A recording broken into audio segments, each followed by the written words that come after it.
Hello students, आज हम लोग कक्षा 10 के वर्कशीट 10 को करेंगे और इसका विषय है सामाजिक विज्ञान। ये राजनीतिक विज्ञान 2 का पार्ट है।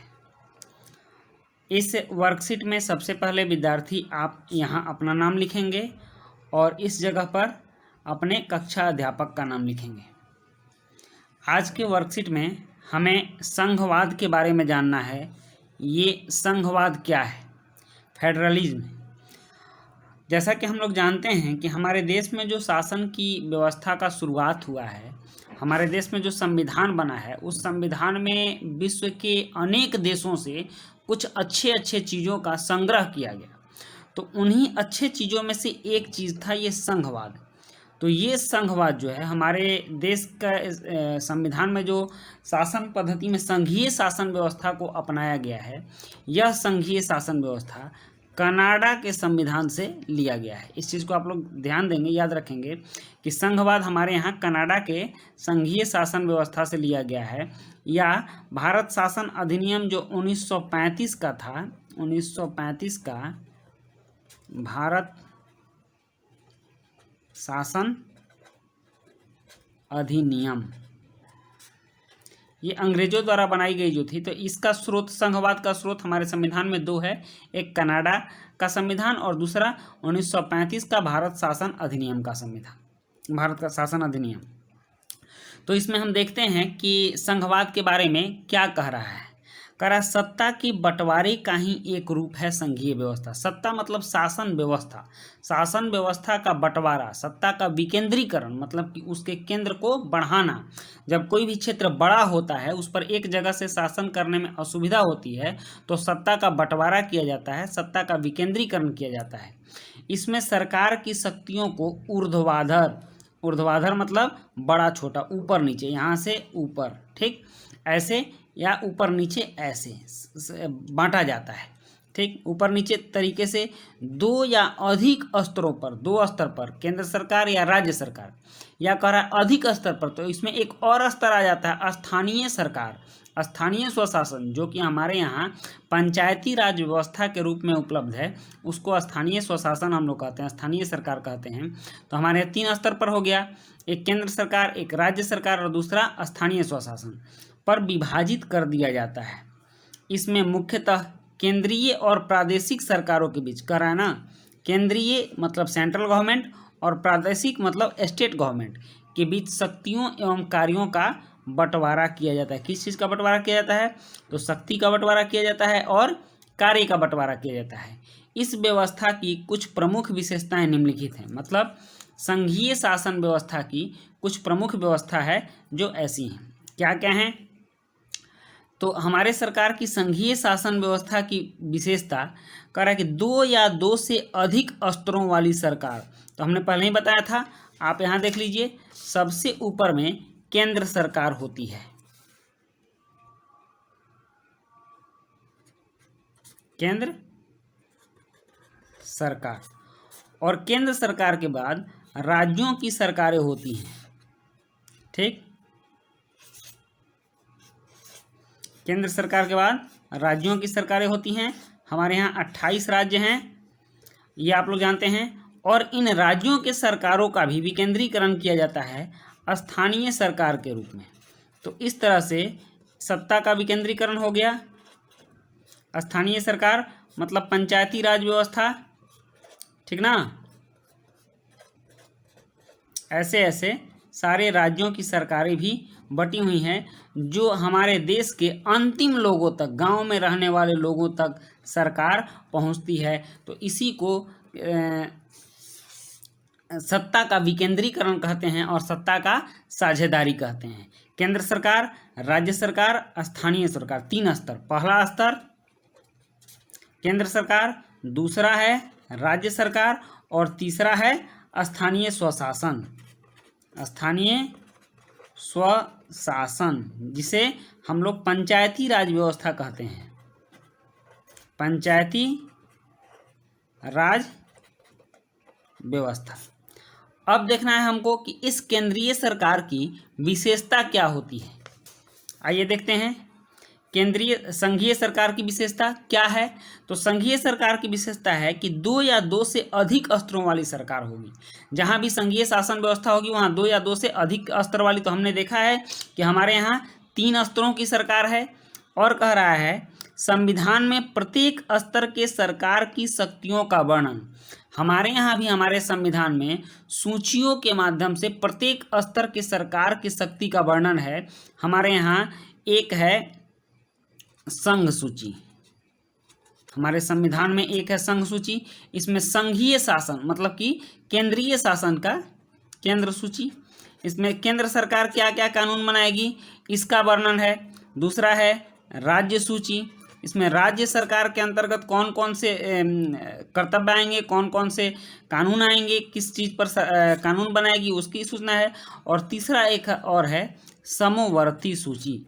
इस प्रकार से हमारे यहाँ हमारे देश में संविधान में प्रत्येक स्तर के सरकार की शक्तियों का वर्णन किया गया है। अगला व्यवस्था है संघीय सरकार का एक ही नागरिक समूह पर शासन करते हुए विभिन्न अधिकार क्षेत्र। जैसे कि एक ही नागरिक, एक ही गांव का कोई व्यक्ति है, ठीक, इस पर केंद्र सरकार का भी शासन होता है, इस पर राज्य सरकार का भी शासन होता है और इसमें पंचायती स्तर पर भी शासन होता है।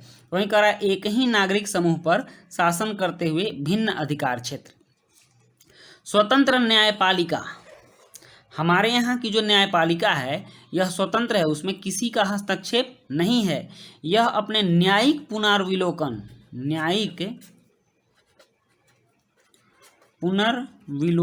मतलब कि अगर संसद कोई कानून बनाती है तो न्यायपालिका इस चीज़ को देख सकती है कि वह कानून संविधान के अनुरूप है या नहीं। संघीय सरकार में जो संविधान है उसके अनुरूप वो संविधान है कि नहीं, इस चीज़ पर अगर वो संविधान के अनुरूप नहीं है तो यह न्यायपालिका उस कानून पर रोक लगा सकती है। तो इस तरह से यह न्यायपालिका स्वतंत्र है और इस पर विधायिका और कार्यपालिका का हस्तक्षेप नहीं है। तो यह संघीय सरकार की विशेषता होती है कि इसमें न्यायपालिका स्वतंत्र होती है। और संविधान संशोधन, समय समय पर नियमों में बदलाव जरूरी होता है, तो उस बदलाव के लिए संविधान में संशोधन करना पड़ता है। और कह रहा है संविधान संशोधन आपसी सहमति से, तो आपसी सहमति मतलब केंद्र, राज्य और सरकारों की सहमति से।